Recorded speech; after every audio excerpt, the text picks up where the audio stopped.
Bonsoir à tous, il est 18h, lundi 1er mars 2021. Merci de nous rejoindre pour le JT sur 8 Mont-Blanc. Au programme ce soir, de très nombreux secteurs de notre région sont impactés par la crise sanitaire et les mesures contraignantes mises en place depuis un an. C'est le cas du décolletage qui souffre de la chute des filières automobiles et aéronautiques, mais aussi de la viticulture, victime de la fermeture des restaurants et des remontées. Les pouvoirs publics présentaient leurs aides ce lundi. Un portrait dans ce journal, Victoria Lopez a rencontré Roxane, venue du Congo. Cette jeune maman étudie à Chambéry depuis plusieurs mois. Elle risque l'expulsion. Un collectif de soutien s'est créé.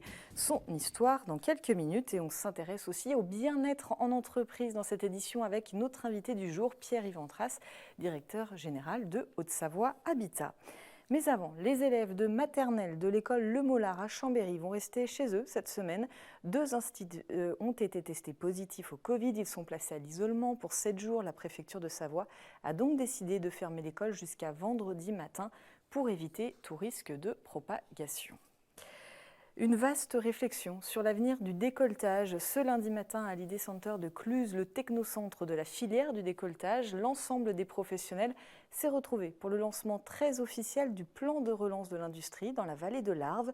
L'objectif, 3 années d'échange pour permettre aux décolleteurs de préparer l'avenir et pérenniser leur activité dans la vallée. Jean-Paul Crespi nous en dit plus.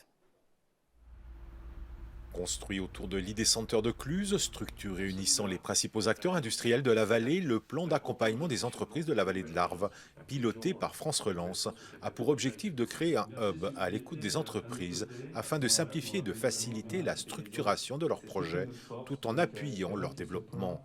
Ce plan expérimental sur 3 ans, financé à hauteur de 3 millions d'euros, se veut être un accélérateur de leur transformation pour qu'elles puissent se relever de la crise due à la pandémie du Covid-19 et qu'elles imaginent leur mutation industrielle pour relever les défis de demain. Il s'agit aujourd'hui d'accompagner la filière du décolletage, dont je rappelle qu'elle représente ici 75% de la production nationale, 1,6 milliard de chiffre d'affaires. Donc il s'agit d'en accompagner l'évolution. C'est véritablement un plan pour accompagner dans la préparation de l'avenir cette filière, à la fois en termes de recherche, d'innovation, mais également d'attractivité, puisque c'est ce qui est ressorti aussi beaucoup, pouvoir recruter des jeunes, leur donner envie de venir travailler dans cette filière. En décembre 2020, 18 sociétés au Savoyardes ont déjà été lauréates du plan de France Relance pour l'automobile et l'aéronautique, pour qu'elles puissent moderniser leur parc de machines et innover afin de diversifier leur marché, voire relocaliser en France certaines opérations industrielles. Ici, dans l'Idée Center, vous avez toutes les structures qui sont représentées et qui portent le besoin des entreprises.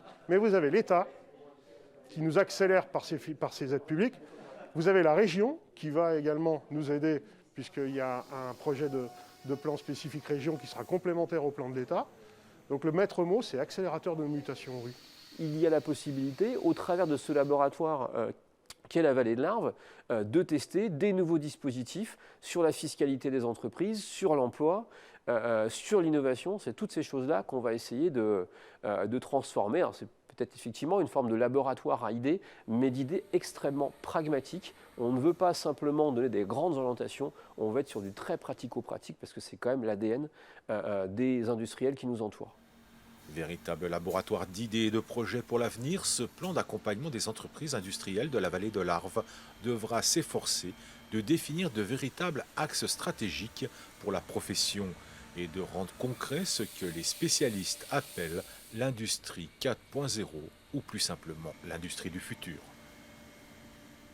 L'État au chevet des décolleteurs et la région au chevet des viticulteurs, générant pas moins de 80 millions d'euros de chiffre d'affaires chaque année. La filière des vins de Savoie a cette année encore été durement touchée par le contexte sanitaire. En effet, sur l'ensemble de la zone AOP, près de 50% de la production ne trouvera pas preneur cette année. Aujourd'hui, les professionnels demandent des aides plus ciblées. Les explications avec ce reportage d'Emmanuel Jaude. Riches d'une appellation d'origine protégée depuis près de 50 ans déjà, les vins de Savoie subissent aujourd'hui de plein fouet les affres de la crise sanitaire. Car à travers la fermeture des restaurants de station, plus des 2/3 de la production locale de vin ne trouvent plus preneur. Les 65% de volume qui se commercialisent durant les 5 mois de saison d'hiver sur les départements où il y a des stations sont quasiment à zéro. Les exploitations sont ne sont pas toutes au même diapason, puisque certains travaillent beaucoup avec les stations, d'autres non. Les négociants, le négoce, lui, a quand même, je dirais, la chance de pouvoir compter sur les réseaux de grande distribution, petites et moyennes surfaces. Donc, bon an, mal an, on se retrouve quand même avec 40 à 50% de volume vendu directement en moins. Et donc ça impacte directement aussi la loi de l'offre et de la demande. Notre gros souci et notre grosse appréhension, c'est l'effondrement des cours. Si l'avenir paraît encore bien nuageux, la situation actuelle n'apaise pas non plus les quelques 380 exploitants du territoire. Car dans un vignoble, il est tout bonnement impensable de mettre en place le chômage partiel proposé par l'État. Si on ne travaille pas les vignes, forcément, les vignes, elles vont poser des problèmes sanitaires. Donc, on a aussi des problèmes de maladie, de prophylaxie. Donc, les vignes, on ne peut pas les laisser incultes, ce n'est pas possible. Donc, il faut qu'on continue à travailler les vignes, même si derrière, on peut réguler la production. Donc, on ne pourra pas gagner, on ne pourra pas activer le chômage partiel. Il faudrait qu'on invente un chômage partiel de substitution ou une indemnité, quelque part, pour couvrir nos charges fixes. Mais c'est actuellement des indemnités qui sont prévues dès que vous arrivez à des seuils de 50% de pertes, 70% de pertes. Et là, ce n'est pas possible. Nous, il faut qu'on arrive à avoir ces dispositifs-là actifs à partir de 20-25%. Pour autant, grâce à une aide mise en place par la région, à hauteur de 1 000 € par hectare, dans la limite de 15 000 € par exploitant, la filière des vins de Savoie garde l'espoir de vite retomber sur ses pieds. Générant un chiffre d'affaires annuel évalué à 80 millions d'euros, nos cépages départementaux sont donc encore bien loin d'être en voie de disparition. J'accueille maintenant notre invité du jour, Pierre-Yves Antras, directeur général d'Haute-Savoie Habitat. Bonsoir, merci d'être avec nous sur ce plateau. Alors, plus que le bailleur social, vos missions de bailleur social, on s'intéresse aujourd'hui à votre rôle de chef d'entreprise et surtout à une démarche que vous avez mise en place il y a une dizaine d'années. Vous dirigez Haute-Savoie Habitat depuis plus de 15 ans, 2003 précisément, une entreprise de 300 salariés. Et depuis 10 ans, vous avez mis en place une nouvelle forme de management, celui de l'entreprise libérée. Vous avez expliqué toute cette démarche dans un livre qui s'appelle « Libérer son entreprise » aux éditions Actes Sud. Pour qu'on comprenne bien, c'est quoi être un chef d'entreprise dans une entreprise libérée ? Alors d'abord, c'est super, je vais le dire comme ça, parce que c'est vrai que Haute-Savoie Habitat est une belle entreprise et que pour un dirigeant, ça fait plaisir d'y travailler. Mais au-delà de ça, pour répondre à votre question, une entreprise libérée, alors c'est un concept très général. En tout cas, pour nous, Haute-Savoie Habitat, entreprise libérée, c'est la manière d'être, ça c'est un petit rappel, une entreprise du pourquoi, c'est-à-dire d'abord réfléchir au sens avant d'être dans une entreprise du comment. C'est-à-dire une entreprise du comment, c'est une entreprise où on vous dit ce qu'il faut faire, et une entreprise du pourquoi, c'est plutôt essayer de comprendre pourquoi il faut faire les choses. Donc tout ça, ça implique des choses, ça implique des questions qu'on pose aux collaborateurs, ça implique des modes de réponse qui sont basés sur un mode collaboratif, sur un mode participatif, et ça permet effectivement à ce que chacun soit entendu, écouté, qu'il ait quelque chose à dire au moment où son entreprise doit évoluer d'une certaine manière. Alors vous avez démarré cette démarche il y a 10 ans par le lien de confiance. C'est un terme qu'on n'utilise pas si souvent finalement dans le milieu de l'entreprise, peut-être un petit peu plus cette année, on va en reparler. Oui, parce qu'à la base, tout un projet qui s'appelle Cap Confiance pour Haute-Savoie Habitat qui consistait à se poser les questions pour la totalité des parties prenantes sur comment on gagne de la confiance. Comment on gagne de la confiance avec nos salariés, bien sûr, j'y reviendrai, c'est le propre de l'entreprise libérée. Comment on gagne de la confiance avec les locataires, comment on gagne de la confiance avec nos partenaires, les entreprises, etc. Et dans le domaine des salariés, se poser la question de la confiance, c'est quelque chose de déterminant dans les modes managériaux. Aujourd'hui, pour un salarié, c'est quoi être en confiance avec son entreprise, et pour une entreprise, c'est quoi être en confiance avec les salariés. Et c'est là que tout le fil s'est tiré autour de la confiance qui nous a permis de nous engager dans une première démarche qui a été la logique du bonheur au travail, c'est-à-dire comment finalement on apporte un peu plus de bonheur au travail. Et en tirant le fil du bonheur au travail, on s'est rendu compte qu'en fait on tirait celui de l'entreprise libérée, c'est-à-dire qu'on allait enlever un certain nombre de petites pierres qu'on a dans les chaussures au quotidien quand on est salarié, et que finalement la vie du travail serait un peu plus simple si on avait un peu moins de petites pierres dans la chaussure. Les deux ne sont pas incompatibles. bonheur, bien-être au travail et productivité, s'il fallait synthétiser? Non, je dirais que c'est même des choses qui, a priori, sont plutôt même complémentaires. Quand on est un peu mieux, même beaucoup mieux, on peut faire un peu mieux et un peu plus. C'est aussi une logique d'être, ce qui me paraît naturel, dans une logique de quand on sent mieux, quand on est mieux, on peut contribuer à ce que l'entreprise soit elle aussi mieux. Alors ce livre, il est sorti là à la fin du mois de janvier. Pourquoi avoir expliqué votre démarche dans un livre? Et puis pourquoi à ce moment-là, on est dans une année où les entreprises manquent beaucoup de visibilité, les salariés aussi, il y a de l'activité partielle, il y a le télétravail imposé, parfois le télétravail avec enfants. Enfin voilà, ça a été une année compliquée pour les entreprises et leurs salariés. Pourquoi ce livre à ce moment-là? Alors, d'abord, dans le moment, le livre a été produit bien avant la crise sanitaire, bien avant la crise économique, bien avant tout ce qu'on a connu depuis presque une année maintenant. Il était produit, il était écrit l'an dernier. Il s'est terminé, je crois, au mois de décembre de l'an dernier. Et après, c'est tout le travail de l'éditeur qui va prendre du temps pour le mettre en forme et puis pour l'éditer. Donc on est dans une logique de non prise en compte de toute la période un peu particulière qu'on a vécue depuis un an et qui est forcément une période difficile pour notre entreprise comme toutes les entreprises. Mais ce qui est intéressant, c'est que aujourd'hui, on a compris que le fait d'être passé par le cadre de l'entreprise libérée nous avait permis de mieux vivre l'état de crise, d'être un peu plus préparé à ce qu'on a dû vivre, comme toutes les entreprises. Mais par exemple, on était prêt sur les logiques du télétravail, parce qu'au moment où on pose la question aux salariés, qu'est-ce qui vous plairait le plus pour l'organisation de votre travail ? Pas mal de salariés chez nous avaient levé la main en disant nous, on aimerait bien être dans un système de télétravail. Et on avait inventé le télétravail et les équipes avaient compris ce qu'était le télétravail. Et certains salariés étaient porteurs d'une organisation de leur temps tenant compte d'une logique de télétravail. Nos outils informatiques avaient accompagné ça. Ce qui fait que le 17 mars 2020, quand il a fallu que les 300 salariés partent tout de suite en télétravail, on était prêt, notre structure était prête, s'était préparée à cette phase qui nous a permis d'être dans une logique de protection encore plus grande et pas uniquement d'être dans une logique technique d'organisation du travail. On compte aujourd'hui une quinzaine d'entreprises qui sont dans cette démarche au niveau de la Haute-Savoie. La crise doit être peut-être un accélérateur puisqu'apparemment elle aide à être plus flexible, plus adaptable dans une période où on manque de visibilité. Moi, j'ai vraiment la certitude ou la conviction que la crise nous entraîne dans une logique de choix. C'est d'ailleurs le sens étymologique du mot crise. Il ne faut pas l'entendre que dans le sens d'une crise de maladie, de santé, etc. L'étymologie aussi du mot crise nous permet de voir la lisibilité du choix. Et c'est aussi un des sens du mot crise qui nous permet, en tout cas pour les entreprises, d'avoir à choisir.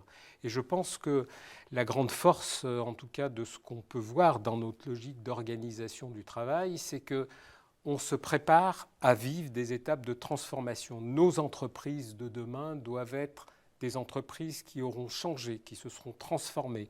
On aura une obligation à voir le monde et le monde du travail de façon différente. On devra être les colibris en tant qu'entreprise, les colibris de la planète qui permettront à ce que chacune de nos entreprises, chacun de nos salariés, chacune de nos missions permettent à notre monde, à notre économie au sens large, à notre logique écologique d'être beaucoup plus en réalité avec ce qu'on attend de nous sur notre planète. Encore deux questions très rapidement. Là, on le sait, le contexte est compliqué. Cette démarche-là, elle doit forcément partir du chef d'entreprise parce que là, ce n'est peut-être pas la priorité de se réinventer pour les chefs d'entreprise. Elle doit partir du manager, et effectivement du chef d'entreprise dans une logique quelque part de bienveillance, de regard sur ce qui doit se mettre en place au niveau d'une entreprise, sur comment on analyse ensemble, et c'est là que l'entreprise libérée est importante, c'est comment Ensemble, on progresse en mode participatif sur la démarche analytique, c'est-à-dire qui nous permet d'analyser une situation et de produire une solution. Et cette production, elle doit se faire ensemble. Donc le chef d'entreprise, comme le manager, devient un animateur. Souvent, on cite l'image du jardinier. C'est ça, le manager aujourd'hui, c'est un jardinier qui fait pousser des graines et qui veille à ce que dans son jardin, toutes les plantes puissent pousser, toutes les fleurs puissent fleurir et que globalement, on soit dans un écosystème qui soit un écosystème agréable, sensible et effectivement agréable pour les yeux et pour le cœur. Et vraiment, en un mot, ça fait 10 ans que vous avez commencé cette démarche à Haute-Savoie Habitat. Aujourd'hui, l'objectif, il est rempli. Vous êtes arrivé au bout de de l'objectif initial? Sur l'objectif initial, en partant de Cap Confiance, est un objectif qui sera jamais atteint. On était déjà avec un capital confiance qui est important. Aujourd'hui, il faut qu'on aille encore plus loin. On a libéré l'entreprise par ses actions, par quelque chose qui permet plus simple, de mieux fonctionner. On s'est rendu compte qu'à un moment, il fallait passer par une étape qui est une étape importante, qu'on a qualifiée en interne d'ouverture des cœurs, c'est-à-dire être sûr qu'on ouvre le canal cœur des managers, qui soit dans une logique de bienveillance, qui soit dans une logique de participation et d'écoute de chacun des salariés. Aujourd'hui, la grande étape, et je crois qu'elle va être difficile à franchir, en tout cas on est prêt à la franchir, va être d'ouvrir les esprits des entreprises, d'être sûr que les entreprises seront sur une logique de solidarité, de construction. Je parlais tout à l'heure du colibri, d'une action indispensable, surtout à un moment où dans notre activité comme celle de la construction, qui est une activité déterminante, on voit bien qu'on a été producteur d'un certain nombre de choses qui ont un impact sur notre planète, en termes de construction de bâtiments, en termes de construction de logique. Il faut qu'on arrête la machine de s'emballer, il faut qu'on soit des acteurs d'un rétablissement important dont on a tous besoin. Merci beaucoup Pierre-Yves Antrassé. Donc je rappelle le titre de votre livre, Libérer son entreprise, c'est aux éditions Actes Sud. Merci beaucoup. Merci à vous. Une rencontre pour poursuivre, elle a 23 ans, s'appelle Roxane. C'est une étudiante comme les autres, ou presque, arrivée en France en 2017. Elle est aujourd'hui menacée d'expulsion. Malgré tout, la jeune femme poursuit ses études de droit tout en élevant sa fille de 3 ans. Toutes les deux peuvent être expulsées à tout moment dans le pays d'origine de Roxane, le Congo. Victoria Lopez l'a rencontrée à Jacob Belcombette, reportage. Roxane a toujours voulu faire ses études en France. En 2017, elle touche son rêve du bout des doigts. Arrivée sur le territoire, elle se plie à la procédure pour obtenir son visa étudiant. Au moment de faire valider mon visa à l'OFII, l'OFII m'a demandé de faire quelques examens, tuberculose, tous les examens généraux qu'il fallait. Et en ce moment-là, c'est là que j'ai découvert que j'étais enceinte, donc j'ai fait un déni de grossesse. La grossesse était déjà arrivée à 6 mois. Débute alors un parcours du combattant pour la jeune femme. Au moment où ma famille a su que j'étais enceinte, ils m'ont coupé les vivres. Donc je n'entrais plus déjà dans les conditions pour avoir un titre de séjour parce qu'un étudiant étranger en France doit justifier de 615 € de moyens d'existence pour vivre en France. Donc du coup, c'était déjà compliqué à ce moment-là. Et 3 mois après, mon bailleur n'a pas voulu que je reste dans le logement en colocation pour étudiants. Donc il m'a fait sortir de la maison d'une façon brutale. Il a jeté mes affaires par la fenêtre. Je me suis retrouvée avec un enfant dehors. Prise en charge par les services sociaux, Roxane se bat alors pour retrouver un logement, faire garder sa fille et travailler en même temps. L'université lui accorde une année de césure, une pause dans ses études, le temps de trouver une solution. Elle renouvelle sa demande de carte de séjour tous les 3 mois, mais le 19 juin 2020, Roxane reçoit une OQTF, une obligation de quitter le territoire français. Après un premier recours rejeté, son avocat a fait appel de la décision auprès du tribunal administratif de Lyon. Un collectif de soutien a par ailleurs lancé une cagnotte en ligne pour venir en aide à la jeune femme et à sa fille. L'objectif, c'est de porter la situation de Roxane, de demander également une revendication, c'est qu'une carte étudiante vaille pour un titre de séjour et en attente d'une date pour le passage en appel, d'espérer que le préfet face à la médiatisation et à la pression populaire, puisse revenir lui-même sur sa décision. Elle ne demande pas la lune, elle demande juste de continuer ses études en France. Et je pense que nous, on est tous touchés par ça parce qu'on est étudiants, mais je pense que même tout le monde devrait être touché par cette situation-là. Roxane, elle, garde en tête son rêve. Tout ce que je voudrais, c'est avancer dans mes études, avoir quelques années d'expérience et ensuite je pourrais rentrer chez moi indépendamment pour m'occuper de ma fille. C'est tout ce que je souhaite. Aucune date pour le jugement n'a été arrêtée. Dans l'attente, Roxane et sa fille, âgée aujourd'hui de 3 ans, peuvent être renvoyées au Congo à tout moment. Et si vous souhaitez aider Roxane, vous pouvez retrouver la cagnotte sur le site Litchi ou suivre la page Facebook du collectif de soutien pour Roxane. Un petit clin d'œil pour finir ce journal avec la nouvelle affiche présentée par l'équipe du Festival d'animation d'Annecy. Aujourd'hui, elle a souhaité de nouveau faire appel à Jean-Charles Baudy-Malolo pour réaliser le visuel 2021. Après une édition 2020 entièrement en ligne, les hommages à l'animation issue du continent africain et aux 60 ans du festival ont été reprogrammés cette année. L'organisation travaille à la mise en place d'une édition hybride qui se tiendra du 14 au 19 juin. L'ouverture des accréditations est attendue pour le mois d'avril. C'est la fin de ce journal. Merci de votre fidélité à l'info sur Rythme Blanc. Merci à toute l'équipe. Dans un instant, c'est la météo de Thierry Paume. Et juste après, on se retrouve sous le soleil de Morzine pour Panorama. Au programme cette semaine, un écosystème fragilisé par la fermeture des remontées. Passez une très belle soirée. À demain.